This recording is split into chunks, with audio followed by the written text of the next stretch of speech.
Welcome back to the Nordschleife and welcome back to the RingFreaks Championship here on the World Sim Series platform. We're into the deep end of the season. We're in round 4 and, well, the fastest round of the season in the BMW Z4 GT3s. We've had the Porsche Cup cars. They were quite similarly paced to this, but this is on another level. The downforce of the GT3 cars and obviously the sound of the BMW Z4 GT3. Well, you can say it's legendary. Jan Nimz, who's on your screens right now, he's the provisional pole sitter for tonight's event. Everybody's still got that final lap to do, and I'm sure we'll see quite a few improvements from cars that haven't set laps or have set laps that were just bankers. It is Jan Nimz obviously at the top of the standings at 129 points, Mangano at 116 points, but Jan Nimz with 40 kilos of BOP. He is obviously the GT3 master of Assetto Corsa, but with 40 kilos on his car and just 10 on Mangano's, well, that might be a race worth watching. We'll see what he can do. He's right now 5 seconds off pole, but that's obviously just in his first qualifying lap, and Mangano still on track and right behind Jan Nimz actually, so pretty similar track condition that they'll run in, not getting the draft that he might want to. In third place in the championship, it's Alessio Bender, who sits another 3 seconds further down. Of course, the gaps are pretty big in the qualifying session right now, but that is to be expected on a track this long, and well, when you've got a second lap to do in qualifying as well. We'll see if any drivers can manage to beat those times, and if anyone can challenge Jan Nimz.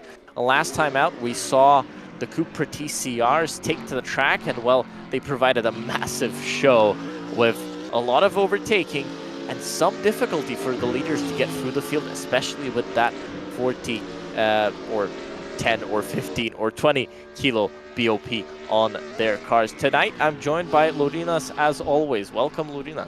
Good evening, everyone. Good evening, Gustas. Hope you're ready for our next fascinating race. Well, two sprint races around the Nordschleife circuit, as Gustas already mentioned, in the GT3 cars. And I'm really excited after the previous race. It was one of the best races we've seen around the Nordschleife circuit in those TCR cars. Not sure if it's going to be similar this evening, though we still might see a little bit more action than it was with the Mazdas. Well, hopefully. Of course, looking at the results at this moment, the differences are quite big and dramatic, but that should change because most of the drivers are on the first flying lap. Is it, or is it the second flying lap? Second flying lap. It's the second. They've set one already. Obviously, you can do quite a few laps in the GT3 cars. The fastest lap times we've seen, an 8-minute 15 right now. On your timing screens. I believe the track record is like an 8-minute 11 around this circuit in real life, so not that far off the track record. Obviously different conditions, but this is Mangano on his lap. I would say they're hoping to go for an 8-minute 12. That should be the pole time, expected pole time. We obviously don't see the mini sectors that the drivers are doing, so really no idea how fast they'll be. But in the pre-practice sessions before the event, we've seen an 8-minute 13 from Mangano, so if he can pull that out right now, he might just be able to challenge for pole. But it should be Jan Nimz, the first car, who's going to come across the line, and he's going to go under the Bilstein Bridge to get into the final section of corners. Probably the easiest car to navigate that final section of corners, because you're flat out through the left here, you're flat out through the right, and then it's on the anchors or on the brakes to get the car turned into that final chicane. Coming out of the last turn, he's going to come as close to the wall as he can. A lot of power in these GT3 cars, and let's see if he can make some kind of improvement across the line. And an 8-minute 09.506. That's going to be difficult to beat. Mangano coming across the line next, 8-minute 13.2. Well, that's he matches his time, what he set in the practice session, but it isn't quicker. Mendelis now on his lap as well. This is a driver that we've expected more from this season, and an 8-minute 14.4. Klimanskas with an 8-minute 13.5, 12.8 from Soldukas as well. We missed that one. We missed that lap coming in. Alessio Bender is in the pits. He's not going to be improving. Malakauskas up into P6, 18.8, 20.9 by Rachmanian. No other real improvements that we're seeing. Adam Kashoni, what can he do in the final moments of the session? Up into P7, 1-minute 20.156. Quite a few other improvements, but not looking like we'll see anyone else, or at least looking through the names. Well, there might be some surprises, but it doesn't look like we have. Well, we should take a look at Danius Butfeld if he manages to put in a valid lap time, which he is not able to do, I believe, but he should be fast, so he will start right at the back of the pack. And I think he has a pace around the Nordschleife circuit, so he might be progressing a little bit, or we might see some crashes at the beginning of the first race, as usual, of course, in these big gridded races. Most of the drivers have already finished their flying laps.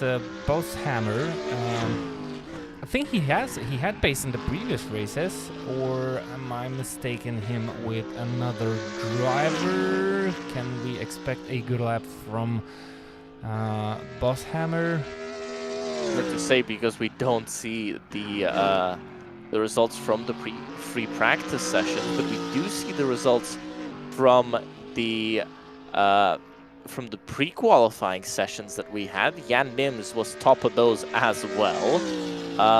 Toras Gudnavicius was in P2. I don't think he's on the grid tonight.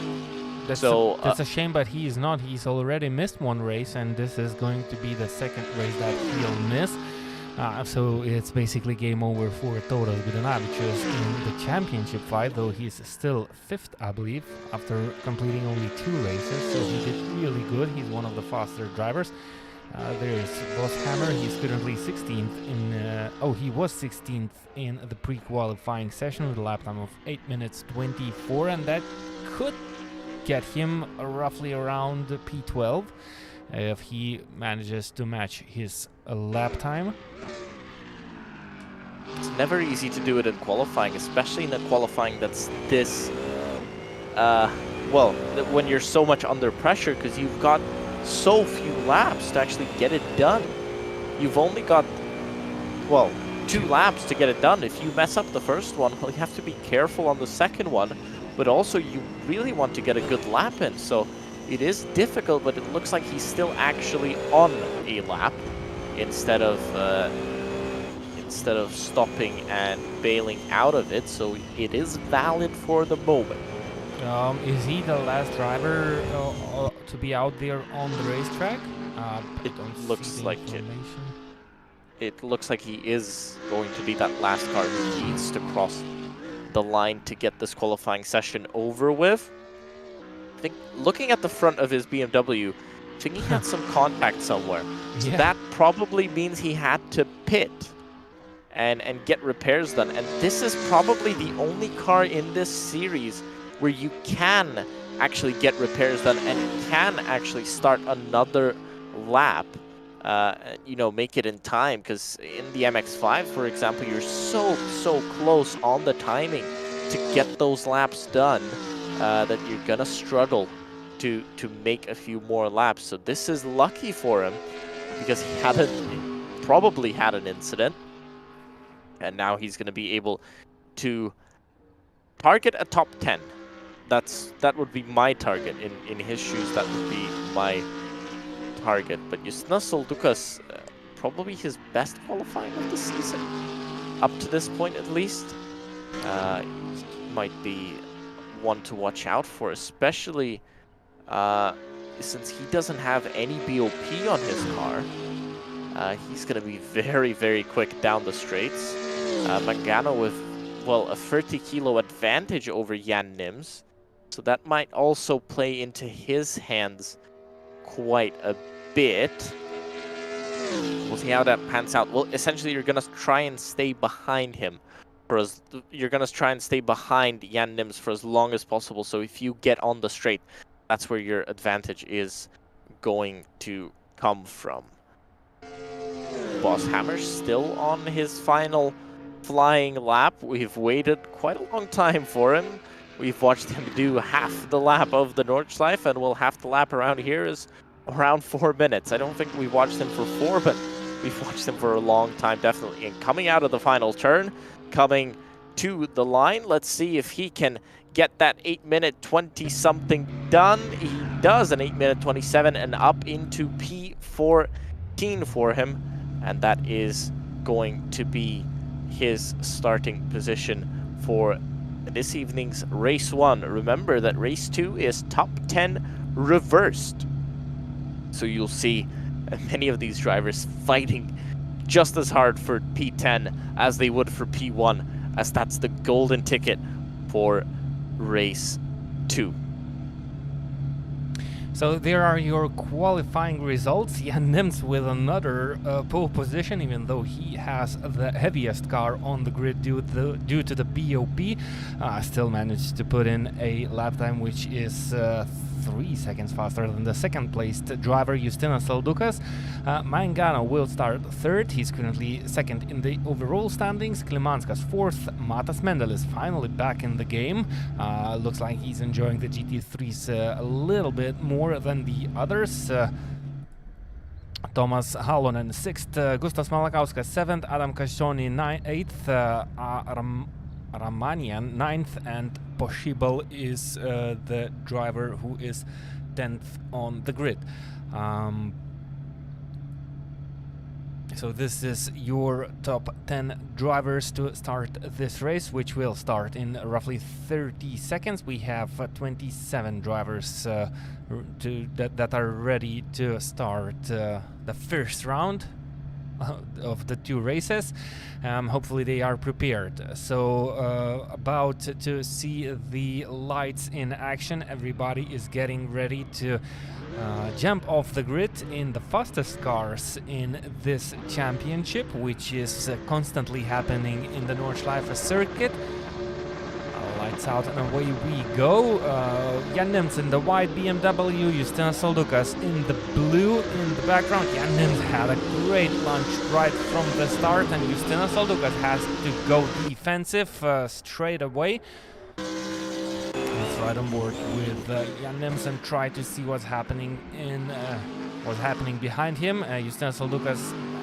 Oh, he doesn't manage to hold on to the second place, and someone, that's Eliseo Bender. No, was it Povilas Klimanskas who was spun around, and I think that's Povilas Klimanskas who just dropped to the very back of the pack. Adam Kashoni as well. Adam Kashoni's done as well, not done, but he's involved in that incident as well. So that's quite a few cars involved in a turn one massacre, and now Povilas Klimanskas, well, not the first time we say it this season, but he has to do another recovery drive. He's going to find it difficult to get into that top 10. It is a strong, strong grid, but Justinas Soldukas looking from the back of him. He has Mangano there, and Mangano actually, well, it looked like he had made the move on him, but looks like he just lost the position somewhere, but already I think there was a contact between Mangano and Klimanskas, maybe, because Klimanskas was right there where Justinas Soldukas was running a little bit wide. It caused some miscommunication there, I believe, and maybe that was the place where Povilas Klimanskas lost the position and Mangano lost a little bit of time, I am assuming. And we're about to enter the old Nordschleife circuit part together with Eliseo Bender, and you can see how Thomas Halonen is entering it a little bit slower than Bender would have liked it. Thomas Halonen, a driver who is participating in real races, driver of a TCR car. He did good 2 weeks ago in those TCRs, but well, he's looking quite strong in these GT3s, though you can see how much slower Thomas Halonen is around these corners. Maybe he's just a little bit more careful on those fresh tires, and it looks like Eliseo Bender is not finding a correct place on the circuit to try and make that move, and this is a battle for P5. These drivers are struggling a little bit and losing time to Matas Mendelis, who is right on the tail of Mangano. So welcome back to racing from Matas Mendelis, who was quite fast in those Porsches in the first round. Then he disappeared quite to the back of the pack in the next two races. Well, this time he's back again, 0.4 seconds behind Mangano, battling for P3 in the first race. So not sure how correct this is, but on the timing screen it says that Bender started from P22. No. Don't really think that's possible. Looking at where I think he was around that top 10 mark, somewhere there. So still a good jump up. He managed to avoid all the carnage happening around him up into P6 now, but very interesting. I think the timing screen might just be a little bit off. It would be difficult to go from P22 to P6 in what is essentially I think that would be impossible, and we didn't see huge crashes. Well, we've seen one crash, maybe a couple of evolved crashes from that first one, but it wasn't that dramatic. Maybe he goes some secret lines around turn one. Yeah, maybe some Mario-style shortcuts. And it is Mendelis for the podium. Well, he's putting pressure on Mangano, and Mendelis had very unlucky qualifying sessions, but something happened to Halonen. Yeah, Bender just got the place, and I think Halonen made a mistake because he was just right at the back of Eliseo Bender, but maybe they were battling, and well, it looks like Thomas Halonen went a little bit wide on one part of the circuit. He clipped the barrier. I think the right side of that BMW stretched. Correct me if I'm wrong. It's definitely damaged. I don't think they were close enough to actually have a touch, so it looks like that might just be... It looked like a 0.4 to 0.5 gap. So would be difficult to touch, but everything's possible. But let's just say he made a mistake for now and give benefit of the doubt to Alessio Bender that he didn't send Thomas Hallonen off the circuit somewhere. But Thomas Hallonen will have to now struggle with a damaged car. So what's his strategy now? Well, hold on to the top 10. That's that golden ticket, and if he's in P8, well, he's going to be starting at the front for the next race. He was pretty quick in qualifying. If he can hold on, well, he might just have a nice race, because look at this now. P11 is 20 seconds off the lead. So if he can manage to pull a gap like that next time round, well, that might be pretty beneficial for him. But Jan Nimz, 2.5 seconds already over Justina Solduka's massive gap, considering that both of the drivers at the front are very experienced and are very good.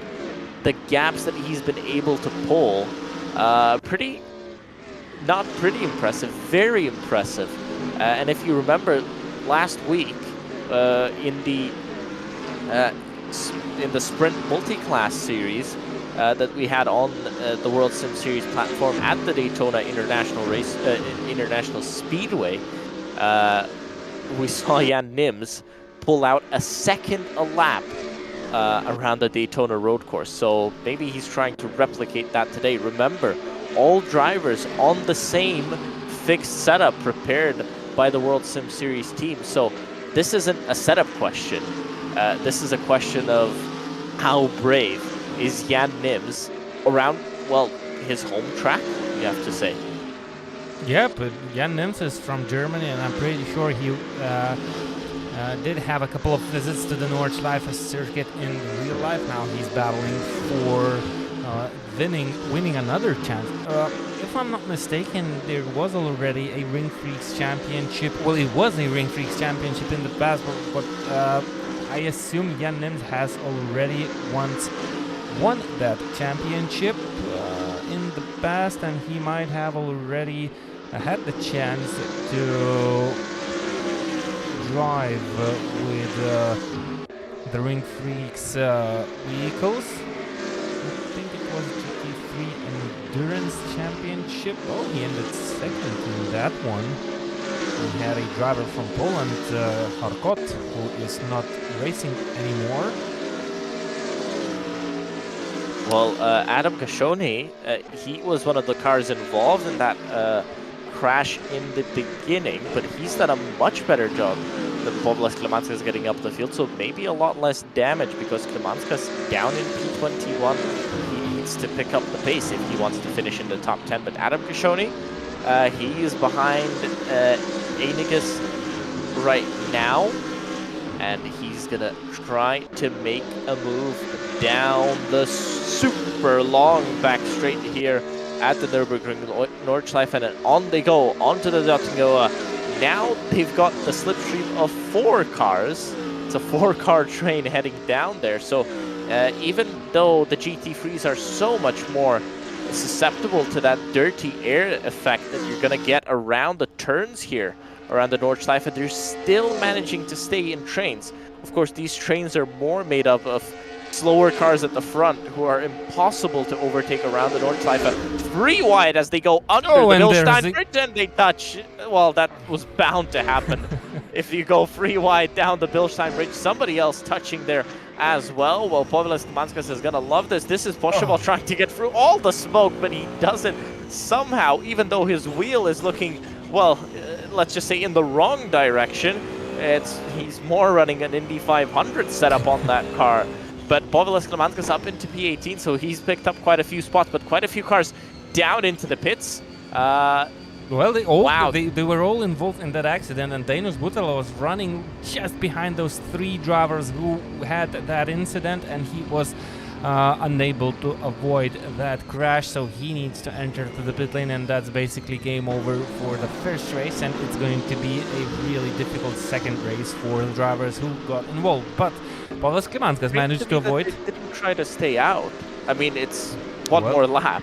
But, well, the damage was really bad. I think it's, well, still... I mean, is it 1 minute I guess they're going to be in the pits for a round. I think they're out. Or maybe the gaps are just stuck. But, well, they lost a lot. Like a really huge amount. Yeah, Daniels Butzville is still in the pits, so... it's a difficult calculation, I would say, but in my view, staying out would be the preferred option here. Well, and but just those cars... hoping you get to the end somehow. Because you're going to be last anyway. If you pit, you're going to be last. Daniels Butzville, I think, coming out of the pits as he got past the lead. But yeah, almost 2 minutes behind the race leader. So losing quite a bit of time. Povilas Klemanskas up into P15. He's going to try and make those moves. He does have to get through quite a lot of cars to make it into the top 10. I think that's going to be difficult for him, and he's not going to be happy about it. One of the well, he was the one who fought Jan Nimz all the way to the end there in that last race with the Cupra TCRs, and he just about lost that race and didn't win. Would have been his first win of the season, but he's been one of those consistently up at the front drivers, but he's just been getting involved in all sorts of incidents. Mendelis, by the way, still behind Mangano, and they're still kind of in a theoretical fight. Not... Oh, Hallinan off into the wall! A big slam, and that's the dirty air effect that I was talking about. When you're behind a car, you lose so much downforce. And well, this happened to Hallinan at the Flugplatz, at the top of Flugplatz. He took flight, and well, he went straight into that barrier. Depending on how much damage he has, he's now under threat from Stefanovic behind. Well, maybe not too much under threat, and he's still going to be happy that he's kind of there. Povilas Klemanskas up into P12, so some other incidents happening as well. This is possible now, actually, for him to make it to the top 10. If he does, well, this will be a... Where did he start? Somewhere in the top 5, wasn't it? And then down to last, and now coming back up the field. I think, yeah, he started 4th.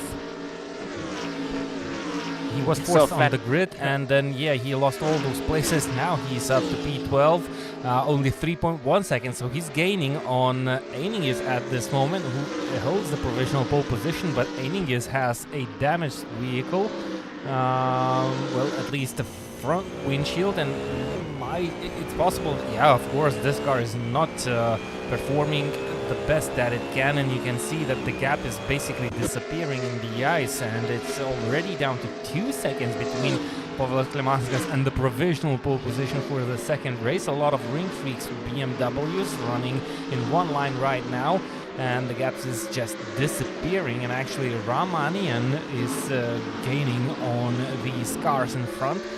So we are still promised with a lot of nice battles. Oh, and what happened in front? We don't have Justinas Oldukas. Justinas Oldukas is down in P5. He was running second. Now Mangano is second, and Mendelis is currently third. So Justinas Oldukas, well, he didn't avoid yet another mistake. And oh, there's another crash. Who's in the wall? It's definitely not Povilas Klemanskas. Was that Mezax? I think Einingis and Mezax were in the wall.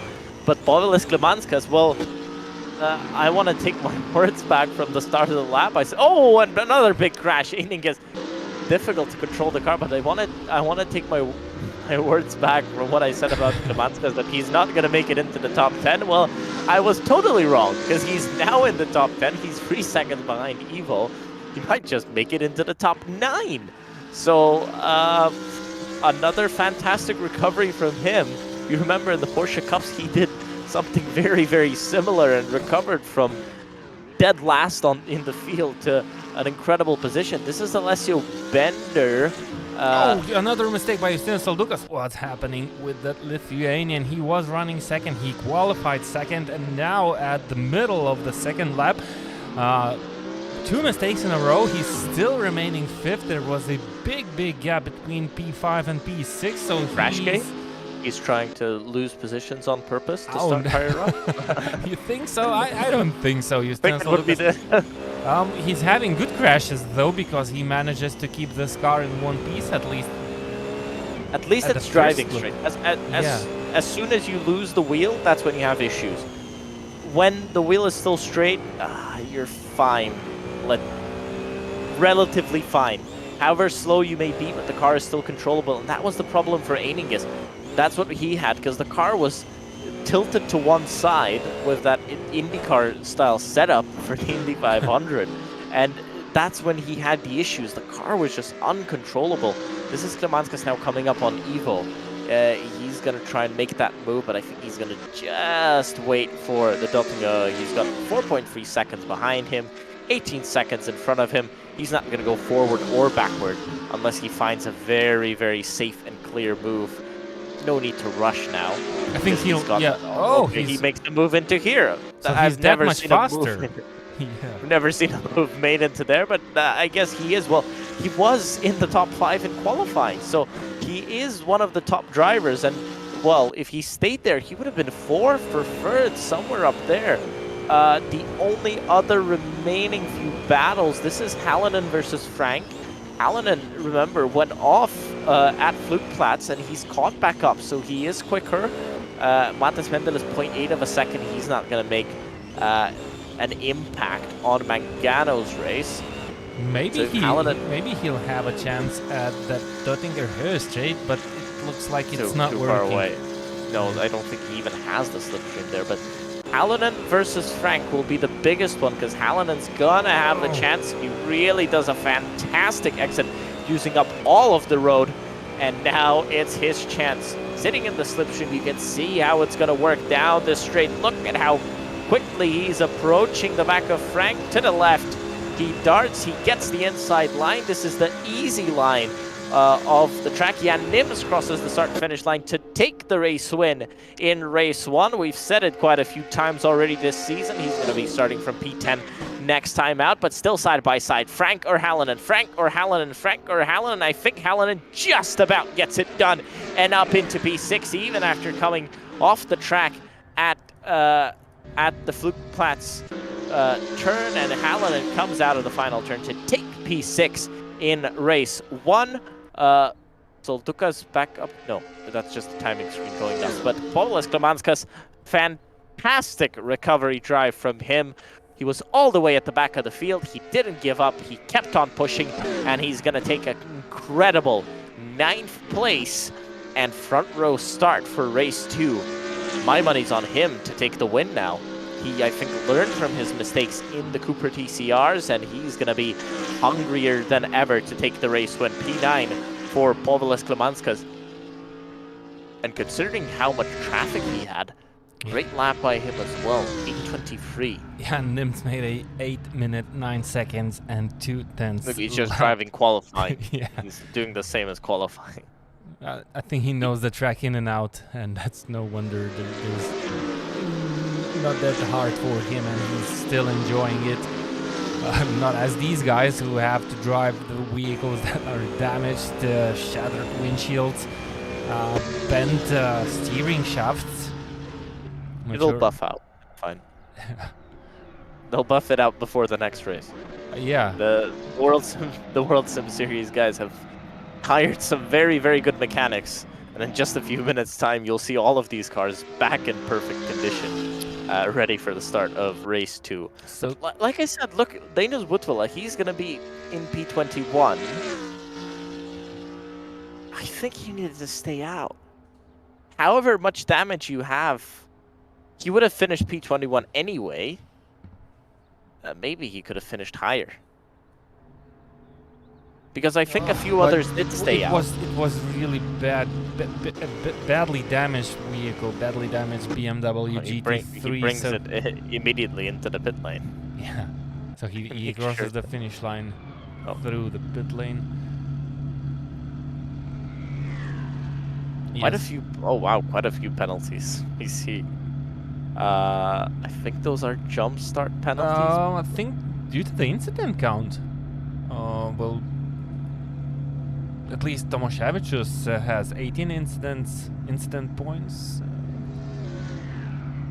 Could be, yeah. Well. Exceeding incident point limits. But I think those penalties don't apply to the race grid for the next race. No, they don't. Oh, Pavel Klimanskas has also a penalty of 15 seconds. Yeah, also, that's why I was asking. It would be, yeah, unfortunate for him to lose all that hard work. But he's going to be on that front row, and he's one of the favorites, I would say, for the race coming up. He's Russell Lucas as well, starting from 5th.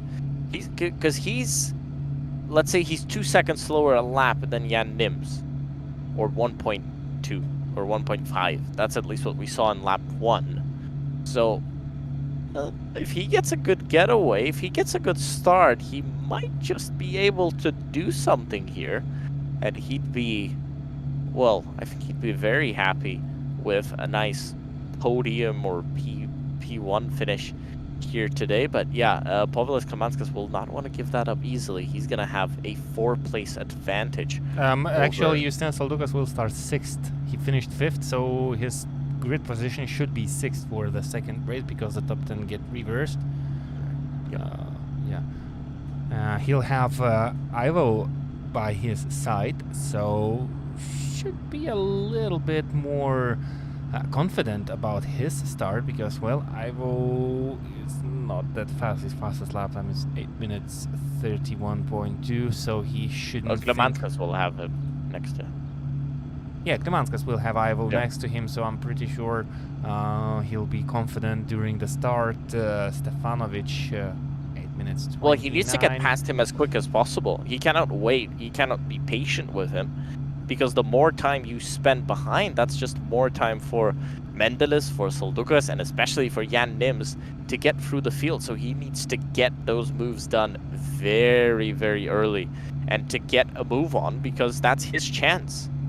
He's got all the top guys behind him who are going to have to negotiate the traffic, and it's not going to be easy for them, especially when Jan Nimz approaches Justinas Saldukas or Matas Mendelis, who are not going to make this an easy time for him. The beautiful car of Jan Nimz, one of the only cars on the grid that is not destroyed in a crash on lap 1 or lap 2. Super clean car. The mechanics are not going to have much work to do on his. Just some new tires on and ready to go. This is Pavel Klimanskas on. Is he on? No. No, he's second. No, he's second. Yep, he's next to, he's on the right-hand side, the dirtier side of the grid. Probably a little bit more difficult for the launch, but he should be kind of able to make a move. If not in T1, he's gonna make it in somewhere on the GP track. It's not long to wait until we will see what's going to happen on the racetrack. Remember, well, the race 2 weeks ago in those TCRs saw a different finishing order for the second race, where there weren't a lot of overtakes, and Jan Nimz finished 7th, I believe, which was quite a good result. We should see a different race this time with those GT3s, because we are about to get rolling. And Ivo, on the right side of your screen, fantastic start for Klimanskas. I think he's side by side already coming down into turn 1. First time we've seen somebody from the right-hand side actually get a good start, and he's now side by side down into that super hard braking zone down at turn 1. Frank is getting through the field as well. He makes the move on Ivo, who's down in P4. There's a little bit of a commotion back there, but I think everybody's gotten through it relatively cleanly. Where's Jan Nimz? Down in P10. Well, he needs to start making those moves now, because Justinas Saldukas is in P5 and P6. He's battling for that position there. Mendelis in front, Mangano in front as well. Mangano, obviously the biggest championship contender for Jan Nimz, so Mangano needs to make the moves, I think, even quicker than Jan Nimz does. Jan Nimz to the outside. He's going to try and make a move in the hairpin. That's a place you can make a move around the outside, but it's difficult and tight. That's I've already down in P10. The driver who started this race from pole position is already behind Jan Nimz, and well, you could witness that Jan Nimz is willing to make those moves, but there's just simply no space on the racetrack, and you can see the advantage that Jan Nimz has. That's tight. That he's really trying something there, because he's taking a lot of risk against his closest championship competitor. I think this is the only car he can take a risk against, because they both know the stakes, and they both have respect for each other, and they both need to make those moves stick and be kind of clean because they both need the points. Someone like Yusnasel Lucas, I wouldn't try making a move like that on him if I was Jan Nimz, because he's not going to give any space to the car ahead. Mangano and Nimz feel super close together. Mangano blocking Nimz, trying to keep his position. This is Stefanovic, who's got Mendelis right behind him. And he's right on the tail of Thomas Halonen. Well, the hero from the first race, Thomas Halonen, was pretty fast, and I think that's Mendelis into the wall. And was he clipped? I'm not sure what. Jan Nimz in the wall as well. Jan Nimz was in the wall. Yes, he did touch. He touched with Mangano. I just saw it in the corner of my screen. He had a touch with Mangano, and I think the World Sim Series stewards will have to take a look at that. That looked like a crazy move for Jan Nimz, boiling the whole GP track. Well, now, well, if Povilas Klamanskas knows what's happening, he's going to be smiling. But well, look, Jan Nimz is already 10 seconds behind Povilas Klamanskas, and Povilas has a clear track ahead of him. There's another driving spinning, and that's possible. No, that's actually, I think that's Varg. So there's your second race, and much more chaos here. Jan Nimz up to P9 after that contact, while Mangano is up to P13 after dropping to P15. So these drivers are still making progress, but that's not the progress that Jan Nimz would have wanted at the beginning of this race, and I thought he was playing safe. But maybe after that race 2 weeks ago in the TCR, where he wasn't able to gain a lot of places in the second race, he was kind of in a different mood and was on a chase. But that didn't work out because, well, there was panic action or crash in the front, and he had to take avoidance action, which didn't work. And now he's back overtaking Ivo again and up to P8, slotting behind Matas Mendelis, who is also gaining on Stefanovic quite drastically. The gap is only 4 tenths between these two BMWs, and it was roughly 3 seconds after Matas Mendelis made that mistake. So up in 3, by the way. He's actually closing in on Alessio Bender. This is actually your battle for second on the road, and Yusnasel Lucas needs to make that move as soon as possible, because he's going to have the job of chasing down Povilas Klamanskas. In the qualifying session, that's your best kind of indicator for pace between these two guys. Yusnasel Lucas, 8 minutes 12.8. Povilas Klamanskas, 8 minutes 13.5. So Yusnasel Lucas will have to find some incredible speed if he actually wants to get it done here and get that win. But Povilas Klamanskas, for the first time this season, is actually looking pretty comfortable. Matas Mendelis making a move. And I think that's successful, but look how much closer Jan Nimz is on this battle. He's already 0.2 and he's making that move. So Matas Mendelis will start looking into his rear view mirror, because the championship leader is right on his tail. Of course, he's still battling Stefanovic, and that battle is not over, but I'm pretty sure he's going to end up safely. Stefanovic knows that this white BMW belongs to one of the fastest Germans on the World Sim Series platform. So Matas Mendelis up to P6, Jan Nimz up to P7, but actually Jan Nimz is still losing time to Povilas Klamanskas. He's not gaining on his main rival, and it looks like that, well, if Povilas Klamanskas will manage to keep it calmly together, he should easily take that checkered flag in the second race of this 4th round, while Jan Nimz will have that battle. And well, Jan Nimz is looking for a good finishing position in the second race, and as usual, that should be more than enough for Jan Nimz to pick up the most points during this weekend. We're going to see a much different Jan Nimz now. He knows, he's got that incident in the back of his mind. He knows that this is a risk. He has the risk of receiving a penalty.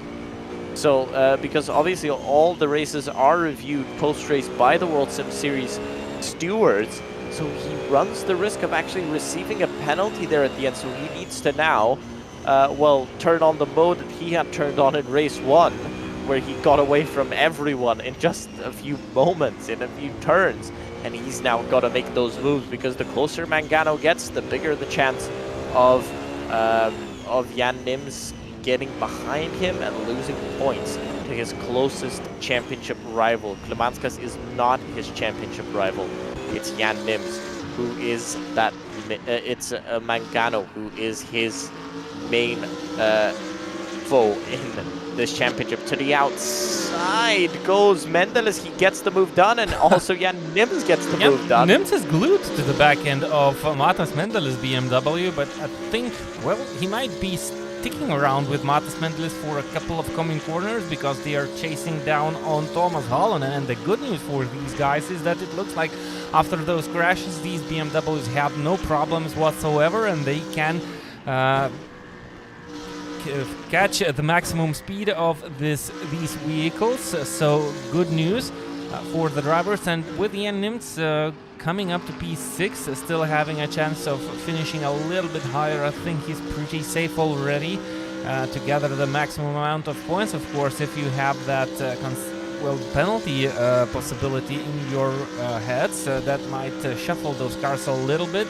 But his main rival, as Gustas already mentioned, is down in P11, and actually Mangano has 9 incident points already in this race, and the maximum allowed incident point amount is 15. So Mangano has to be really careful, and I think Mangano is not a threat anymore to Jan Nimz, though he's only 8 seconds behind, so a 10-second penalty. Well, he's definitely not a threat on track, but he's a threat in that penalty range. But Mangano really needs to pick up the pace. I think he just has that little bit more damage. Saldukas jump Bender in for P2. And well, this is going to be his chance to get away. He would have to set an incredible lap to have even a sniff at Povilas Klimanskas, but he has to defend into turn 1, and that kind of seals his fate here because they're still side by side.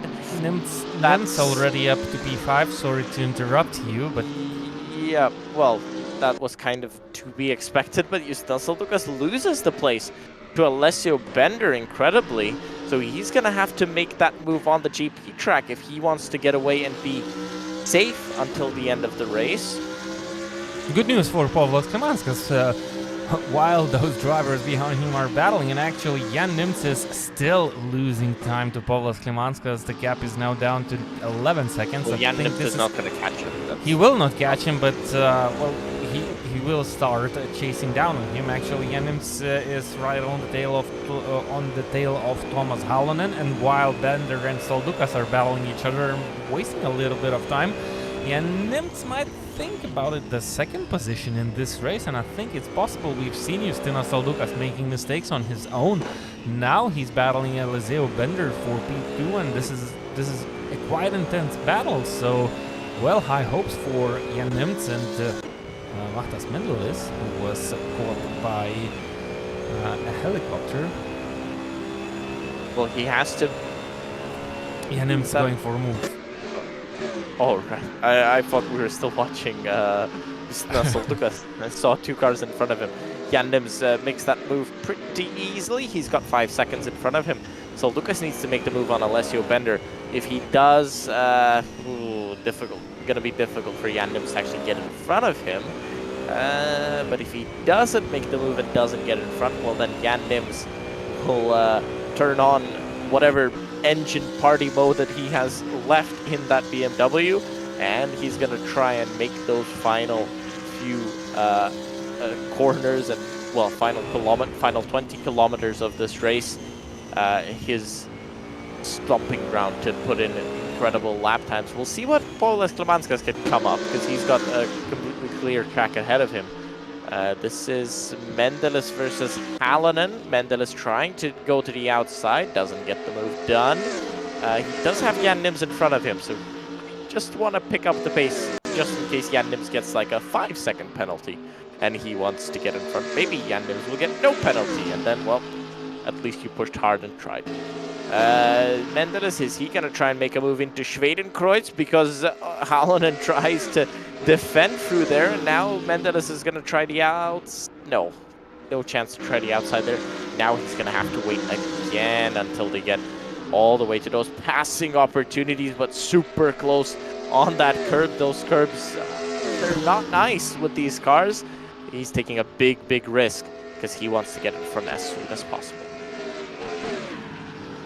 Beautiful driving, beautiful defensive driving by Tuomas Halonen, and well, it looks like that should settle down. Matas Mendelis a little bit behind Halonen, of course, may lose time against Jan Nimz and Justinas Saldukas. So maybe this is the moment for Matas Mendelis to think through his strategy and the possibilities of the finishing position in this race. And looking at the results and the gaps at this moment, I think the 5th place is the highest possible finishing position for Matas Mendelis on his own, unless there's something happening in front. Mangano, in the meantime, managed to get up into P9 after being dropped to P15 after that incident where a lot of cars were involved, and Mangano is actually being stuck behind Matis Mezaks. Matis Mezaks doing pretty well in this race in those BMWs, so Tuomas Halonen and Matis Mezaks are 2 drivers from Baltic Touring Car Championship. Oh, and actually Matis Mezaks showing his drift skills. So Matis Mezaks is actually an old rally driver, and I think he's a champion of some sort of series. So he really knows how to drive the vehicles when they're driving sideways. So showing beautiful skills. Yeah, showing beautiful good driving skills, and that doesn't help Mangano because, well, if the car is going sideways through a corner, it's occupying a little bit more space, and it's going slower. Oh, and to the inside, and they touch, and now Mangano sent someone into the wall. Well, that was close, and actually that will force Matis Mezaks to lose a couple of places, and that was a little bit too eager from Mangano. I think he just got bored being stuck behind Mezaks. He felt a little bit faster, and he decided... Mendelis super close, by the way, as well. Just 0.3 behind Tuomas Halonen. Something very interesting to look at is actually that Jan Nimz has not really caught up to Justinas Saldukas. 4.3 seconds. So maybe he has damage, maybe not huge damage, but maybe he's not able to extract the maximum capabilities of that BMW after those few contacts. Well, you can see the car is slightly damaged. I think this is the car of Saldukas. So this is the car of Saldukas. Also damaged. So maybe they're all damaged.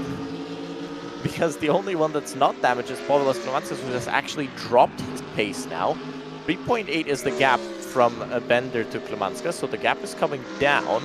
The gap is coming down quite quickly, so is there anything wrong with his car? Maybe he's just driving very conservatively. Maybe he made a mistake in one of those corners. Maybe he was running slightly sideways. That puts temperature into the tires, and then you need to cool them down because the car becomes really sketchy on the tarmac. So maybe he was just maybe he just made a mistake, and now he's cooling down the tires, and I think he's back to pace right now.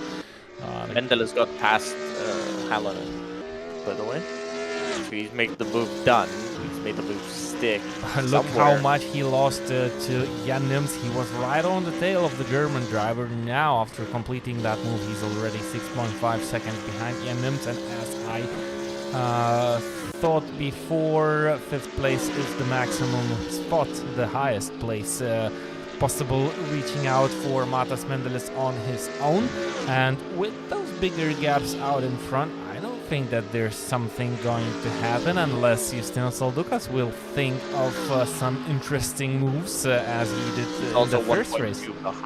Well, yeah, he's dropping behind Eliseo Bender, so maybe he's losing concentration. Yeah, no chance. Unless Bender's engine explodes down the street, nothing's gonna happen.